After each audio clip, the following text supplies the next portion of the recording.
No presente momento da gravação desse vídeo, o Brasil vive seu pior momento desde o início da pandemia, com recordes sucessivos em número de mortos e de infectados pelo Covid-19. No mês de março, por exemplo, o país chegou a assumir a liderança global do ranking de países com mais mortes diárias pelo coronavírus. E os números não pararam de crescer.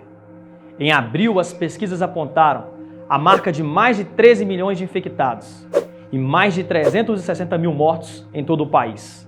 No mundo inteiro, a doença já matou cerca de 3 milhões de pessoas e quase 140 milhões de casos já foram confirmados. Lares estão sendo destruídos, famílias estão sendo dizimadas, histórias são perdidas a cada minuto e muitos encaram de frente, o momento sendo como difícil e sem precedentes. Mas essa não foi a única pandemia que já ocorreu no mundo. Quarentenas e comércios e escolas fechadas. Para salvar vidas de um ataque de um vírus mortal, o mundo já viveu tudo isso de forma intensa.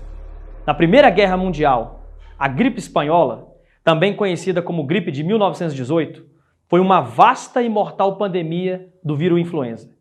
De janeiro de 1918 a dezembro de 1920, infectou uma estimativa de 500 milhões de pessoas, cerca de 1/4 da população mundial da época, e deixou mais de 50 milhões de mortos em todo o planeta.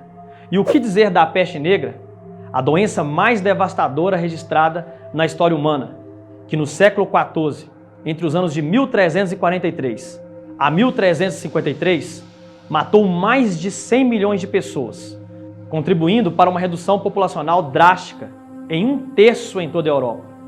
Se a preocupação da ciência está em resolver o problema, investigando a origem e a estrutura do coronavírus, que causou uma mudança na rotina do planeta, provocando temores de proporções em larga escala, a religião buscou interpretar o significado da pandemia, direcionando-a como um dos eventos finais que iriam ocorrer no mundo, de acordo com a revelação profética. Para um grande número de cristãos evangélicos ao redor do planeta, a pandemia suscitou uma onda de conjecturas escatológicas. E uma questão que foi levantada nos meios de comunicação é a relação do vírus com as 7 pragas descritas no livro de Apocalipse. Mas afinal, seria o coronavírus um dos 7 últimos flagelos que irão sobrevir à Terra? A resposta que eu daria a você é que ainda não. Pois o derramamento das 7 pragas será um momento crítico, tenso e conflituoso que ocorrerá em um tempo futuro, onde não mais existirá oportunidade de salvação, pois Cristo já terá terminado a sua obra de intercessão e juízo no santuário que existe no céu.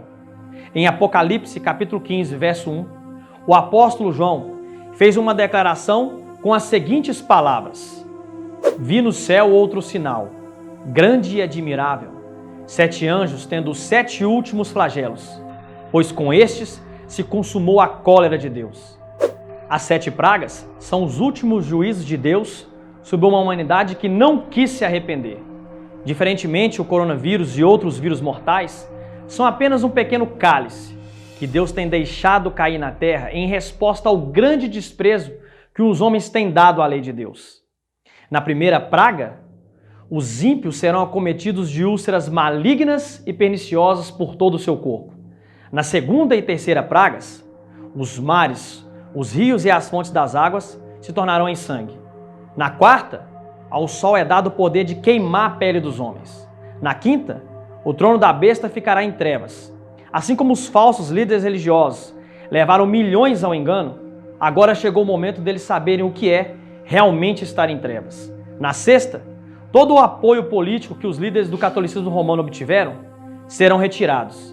E nesse momento, até o protestantismo apostatado saberá quem era realmente o povo de Deus que estava com a verdade. E por último, a 7ª praga. Nesse momento haverá grande terremoto, relâmpagos, vozes e trovões, e uma grande chuva de pedras fazem a sua obra de destruição. Ellen White, falando a respeito das pragas, também mencionou as seguintes palavras: essas pragas não são universais. Ao contrário, os habitantes da terra seriam inteiramente exterminados. Contudo, serão os mais terríveis flagelos que já foram conhecidos por mortais. Todos os juízos de Deus sobre os homens, antes do tempo da graça, foram misturados com misericórdia. O sangue propiciatório de Cristo tem livrado o pecador de os receber na medida completa de sua culpa. Mas no juízo final, a ira é derramada sem mistura de misericórdia. Não se esqueça de se inscrever em nosso canal. Compartilhe o vídeo e nos ajude a divertir o mundo com a mensagem do Evangelho Eterno. E lembre-se, só irão sofrer as pragas aqueles que rejeitarem as 3 últimas advertências de Deus que estão em Apocalipse 14, dos versículos 6 até o 12. Eu fico por aqui e até o nosso próximo vídeo.